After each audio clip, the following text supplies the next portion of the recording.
কথা শুধু মনে রেখো, সুখী সংসার গড়ে সুখে থেকো।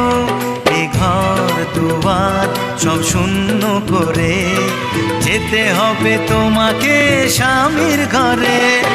সাত ভাগে